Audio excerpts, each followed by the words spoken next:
Understanding Foreclosure Part 2, the foreclosure process. In this video, you will learn about mediation, what to do if successful. Mediation, what to do if denied a mod. The answer, possible defenses. After the answer, benefits of having an attorney, partial claim, and force-placed insurance.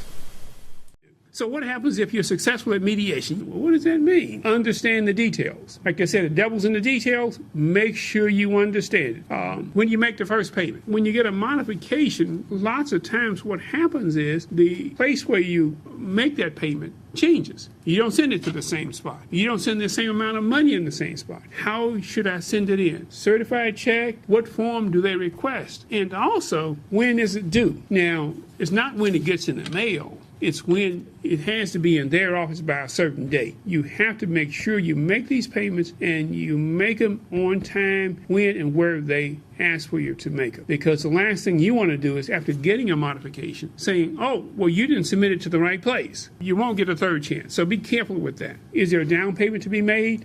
What do you do in order to keep everything on track? Once you do this, ask what's going to happen to the actual foreclosure case. Now, the mediator usually says, well, the case will be dismissed. Now, in actuality, what we've found is that doesn't happen immediately. What happens is the opposing counsel will keep that case going and confirm that the payments have been set up, the modification agreement has been signed, and that everything is done right before dismissing the case. So that's one of the things. The other thing to keep in mind with mediation, you understand exactly where you're going and where to go from there. But the other question is, what happens if you don't make the mediation or if you don't get an agreement? That's a real problem. And you have to be real careful at that time, because what you want to do is to make sure that you figure out what happened. When that happens, figure out exactly what type of, why was it denied? That's where you want to ask a lot of questions. You want to find out exactly why, you were denied. In your package, in fact, it'll be on the website too, it's called a mediation checklist. It has you a detailed checklist of what things you need to ask and how you need to ask them and why. Because sometimes the numbers are transposed wrong and they wrote the wrong numbers down. Also, what programs did they evaluate you for? Did they consider you for all the available programs? What really happened? Because sometimes the mortgage companies will only look at one or two programs that they are considering. That's why the housing counselor gets to be so important, because they know of all the other programs that are available that were not discussed or not brought up. But that's why you need to ask those questions at mediation. See what's going on. If you can, have the case continued. If they need additional information, keep it in mediation. Why? Because it gives you an opportunity to submit things. Lots of times we get to mediation, and what happens in mediation is they say, well, we don't have all the documentations. Okay, we'll get those to you. And what happens is the case is continued. Now, one of the things I love about this mediation process here in this county is what they do is that they will take it and continue the mediation process by way of a status conference and do it by way of email. It gives the homeowner a chance to submit that documentation electronically to the mortgage company within a week or two. And after that's done, to just simply take that information and allow the mortgage company to make that decision as to where to go from there. And that's so important at that stage. Why? Because it gives you a chance to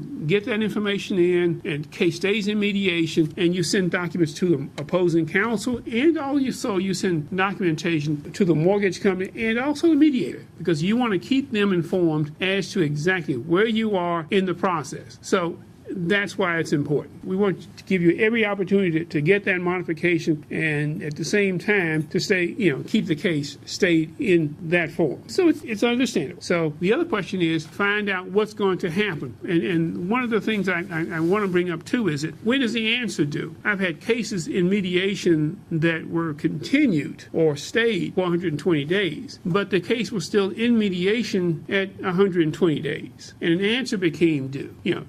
But you need to pay careful attention to the documentation you're given, because when the court grants the mediation, in that decision, we want you to pay careful, because it also tells you when the answer will become due. Some judges don't always do it the same. So sometimes the answer is 120 days, sometimes it's 30 days.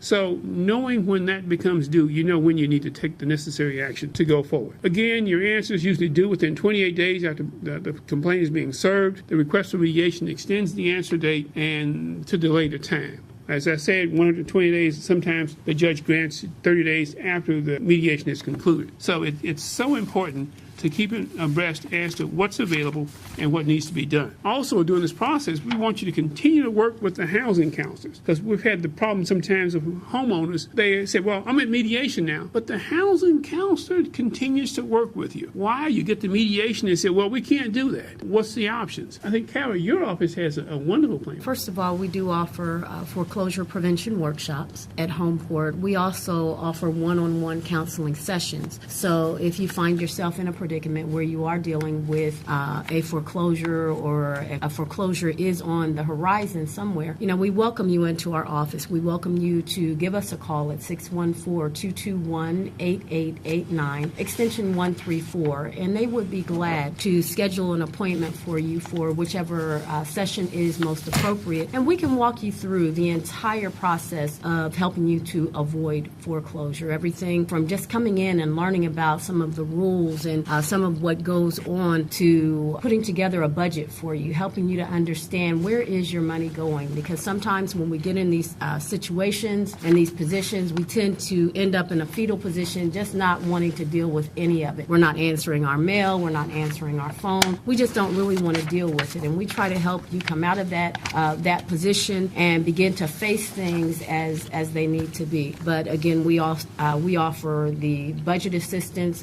We also offer an action plan which is basically something that just lays out what the roadmap is for you, what you need to do next. Because oftentimes that's what you need to know is, this is where I am, and I have no idea what I need to do next. All I know is that I want to save my home, and that's why housing counselors are there, so that we can assist the homeowner with that process. And I've been to mediation sessions where the homeowners come in with a detailed action plan from your office, which is really outstanding because it gives them their options in terms of what things they really want the mortgage company to do. And that's always nice because it kind of lays out a roadmap in which that individual homeowner needs to take in order to protect their home and to go forward at the mediation session. Sure. So that part is really very good. Again, we're talking about the answer. You still have to file the answer even at the end of the 28 days or whatever the time. An answer still needs to be filed. And no matter what you do, you need to file it. Franklin County has an email filing system now, basically, which means that answers can be filed electronically. The problem with that is you want to make sure that your knowledge or lack of knowledge of doing things electronically doesn't interfere with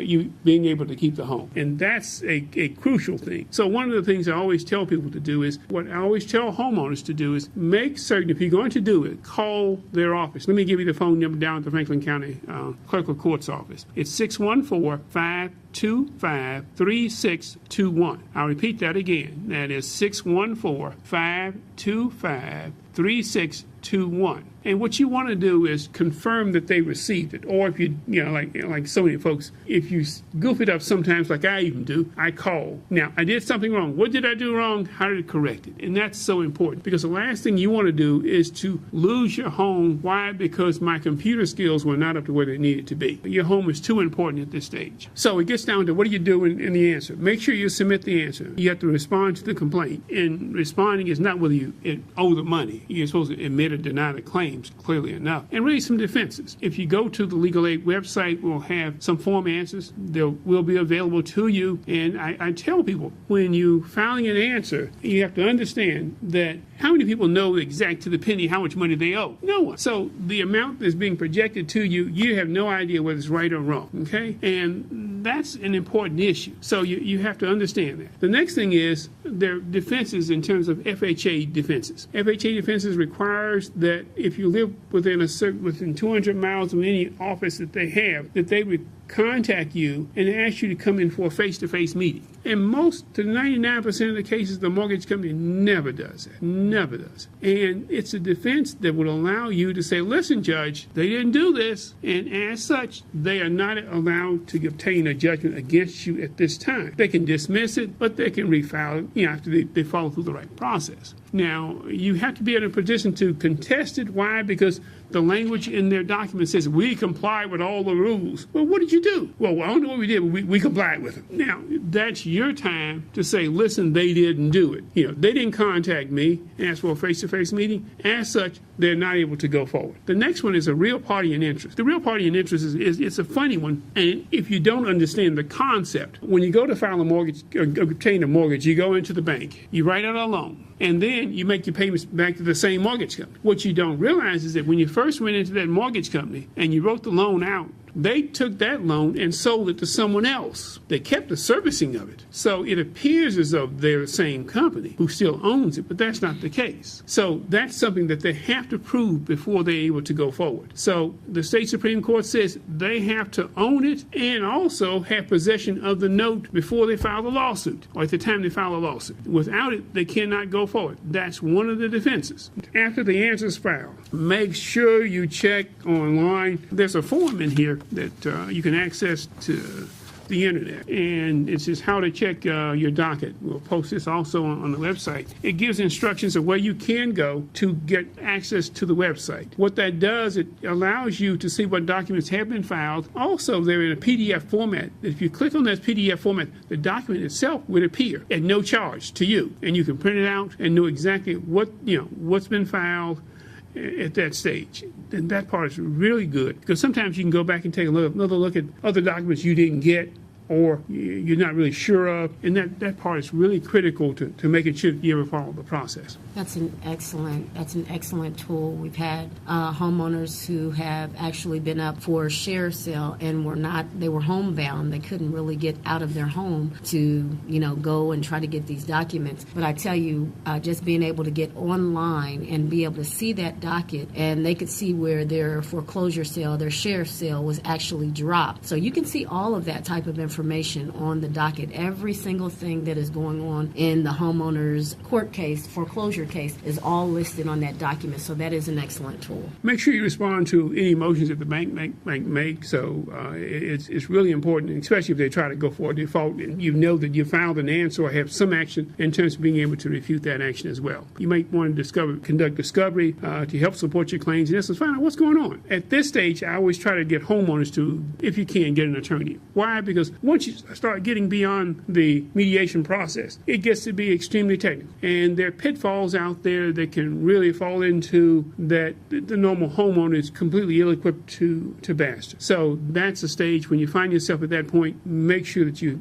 get proper legal counsel, because one of the things about discovery is they have this thing called admissions. And they will basically send you an admission saying, you admit that you owe the money and you're in default. Now, if you don't respond to it, they're deemed to be true and admit it. And the court will take that and they can process a motion for summary judgment based upon your failure to answer in terms of admitting. So that's something you have to be really careful about at that stage. And clearly, whenever possible, make sure you get legal counsel at that stage. The whole legal process can go from months over to years, depending on how long the process is being dragged out. It can be. As I say, I have had clients who were at a sheriff sale. They were able to stop the sheriff sale, have a mediation, and successfully work out a modification for the homeowner. So that being the case, we don't want you to give up, and that's why. What's the benefits of having an attorney? They can argue on your behalf. And William, I was just going to share that, it is critical as a homeowner when you are speaking with the lender for any reason. You never know which representative can really, really help you out. So it's very important to be very patient, all right? Because in this process, it can be completely frustrating. You're already frustrated when you go to or have to call the lender. But you also want to be very flexible. Understand that even if you've already sent that set of documents to your lender, that application, you still want to be very flexible if they request that you send it back again. And be kind, all right? It's always critical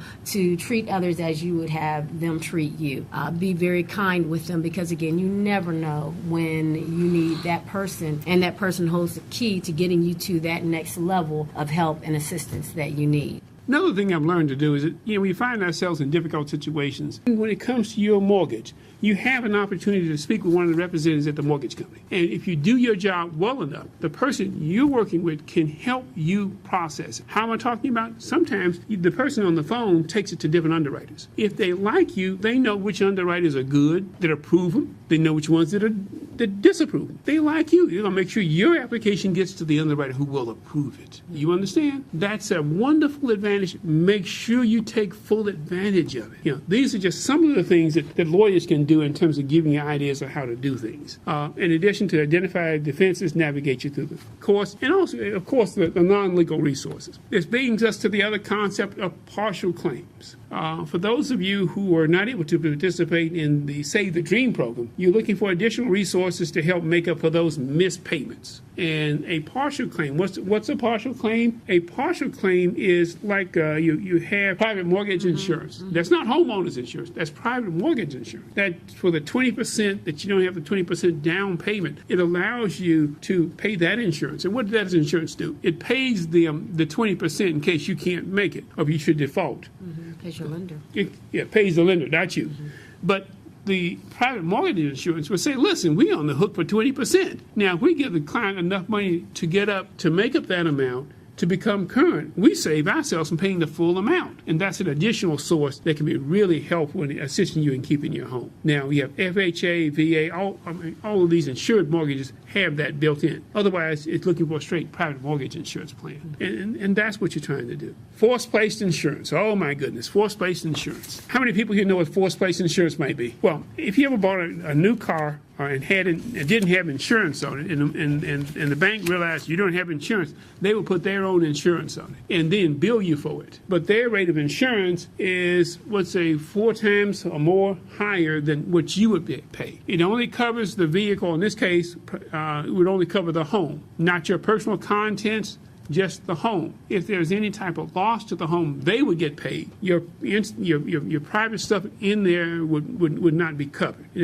The stuff you own would not be covered. And the problem is, if your mortgage, if the payment was usually $400, theirs was like $1,200. Now, what's insidious about this is during the mortgage time, and if you have your accounts escrowed, and if there's been a substantial time period between the time period you made a payment and the time period that your next insurance premium is due, if there's not enough money in escrow, the mortgage company will then put force-placed insurance on. But they won't tell you. They will, in essence, jack up the amount that you have to pay on a monthly basis. And if you question it, the response is, well, you had insufficient escrow. So take the time now, contact your insurance agent to make sure that the payment is current and paid. If it's not, make sure you pay it. And once you pay it, get verification of that payment and share that with the mortgage company to make sure that if they put force-placed insurance on, they take it off. If they haven't, don't let them do it. Because you're trying to reduce your mortgage payment in terms of a modification, not raise it. And that's a critical instance. And I've gotten into some heated discussions with mortgage companies trying to do that when that's not the case. So pay very careful attention to that. And you want to make sure that you're able to take care and proceed with that.